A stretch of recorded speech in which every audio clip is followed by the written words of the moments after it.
நீங்கள் இசிஇ அதாவது பிஏ இருக்கலாம் இல்லை பிடெக்கில் இருக்கலாம். நீங்கள் இசிஇ கம்ப்ளீட் பண்ணியிருக்கீங்க அப்படின்னா உங்களுக்கு பேங்க்கில் வந்து இந்த மாதிரியான ஒரு போஸ்டிங் வந்து அவைலபிளாக இருக்குது. அதாவது பேங்க்கில் வந்து பார்த்தோம் அப்படின்னா ஐபிபிஎஸ்ல எஸ்ஓ அப்படிங்கிற வேகன்சி. ஐபிபிஎஸ் அப்படிங்கிறது ஒரு சென்ட்ரலைஸ்டு பேங்க் எக்ஸாம். எஸ்ஓவோட ஃபுல் ஃபார்ம் வந்து பார்த்தோம் அப்படின்னா ஸ்பெஷலிஸ்ட் ஆஃபீஸர் அப்படின்னு வந்து சொல்லுவாங்க.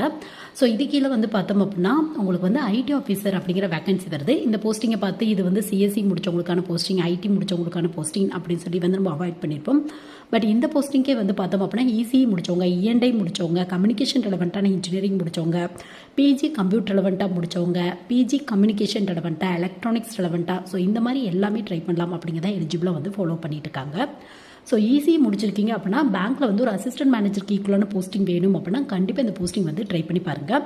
பட் என்ன அப்படின்னு பார்த்தோம் அப்படின்னா மெயின் எக்ஸாமோட சிலபஸில் ஃபுல் அண்ட் ஃபுல் கம்ப்யூட்டர் ரெலவெண்ட்டான டாப்பிக்கில் தான் கொஸ்டின் கேட்பாங்க. ஸோ கொஞ்சம் ப்ரிப்பேர் பண்ணுறதுக்கு கஷ்டமாக இருக்கும். பட் இன்ட்ரெஸ்ட் வந்து நீங்கள் எஃபர்ட் போட்டிங்க அப்படின்னா கண்டிப்பாக கிடைக்கிறதுக்கான வாய்ப்புகள் இருக்குது.